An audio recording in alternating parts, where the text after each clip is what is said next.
చిన్నప్పటి నుండి రా ఏజెంట్ కావాలని కలలు కంటుంటాడు. అన్ని విషయాల్లో ఆరితేరిన జాక్ తనకు ఇష్టమైన ఉద్యోగం కోసం ఎదురుచూస్తుంటాడు.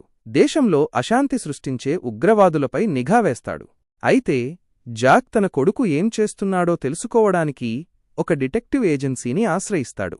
అలా భానుమతి, వైష్ణవి చైతన్య జాక్ జీవితంలోకి వస్తుంది. అప్పటినుండి భానుమతి జాక్ ప్రతి కదలికను గమనిస్తూ ఉంటుంది. మరోవైపు నుజీఫర్ రెహమాన్, రాహుల్ దేవ్ అనే టెర్రరిస్ట్ ఇండియాపై దాడులు చేయడానికి ప్లాన్ చేస్తాడు. అతను తన 4 టెర్రరిస్టులను ఇండియాకు పంపిస్తాడు. ఈ టెర్రరిస్టులను పట్టుకోవడానికి రా ఆఫీసర్ మనోజ్, ప్రకాష్ రాజ్ రంగంలోకి దిగుతాడు. కాని జాక్ రాకతో వారి ప్రణాళిక అంతా తలకిందులవుతుంది. చివరకు జాక్ తన లక్ష్యాన్ని చేరుకుంటాడా, టెర్రరిస్టుల ఆట కట్టిస్తాడా, భానుమతితో అతని ప్రేమ కథ ఎలా సాగుతుంది అనేదే మిగతా కథ. రీసెర్చ్ అండ్ అనాలిసిస్ వింగ్లో ఉద్యోగం సంపాదించాలని ప్రయత్నిస్తుంటాడు. ఉద్యోగం రాకముందే దేశంలో జరగబోయే ఒక టెర్రరిస్ట్ ఆపరేషన్లో అనుకోకుండా తలదూరుస్తాడు. మరోవైపు జాక్ తండ్రి తన కొడుకు ఏం చేస్తున్నాడో తెలుసుకోవడానికి అఫ్సాన్ అనే ఒక ప్రైవేట్ డిటెక్టివ్ను నియమిస్తాడు.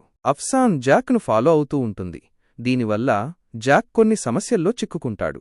ఇక అసలైన రా టీం ప్రకాష్ రాజ్ మరియు అతని సహచరులు, మరియు టెర్రరిస్ట్ గ్యాంగ్ రాహుల్ దేవ్ మరియు అతని అనుచరులు కూడా ఈ కథలో ముఖ్యమైన పాత్రలు పోషిస్తారు. ఈ 4 గుంపుల మధ్య జరిగే సంఘర్షణలు, జాక్ తన లక్ష్యాన్ని చేరుకున్నాడా లేదా, అఫ్సాన్తో అతని ప్రేమ కథ ఎలా ముగుస్తుంది అనేవి మిగతా కథలో చూడవచ్చు. సినిమా సమీక్షల ప్రకారం కథ రొటీన్గా ఉందని, కథనం ఆసక్తికరంగా లేదని తెలుస్తోంది. అయితే సిద్ధు జొన్నలగడ్డ నటన కొంతవరకు మెప్పిస్తుంది.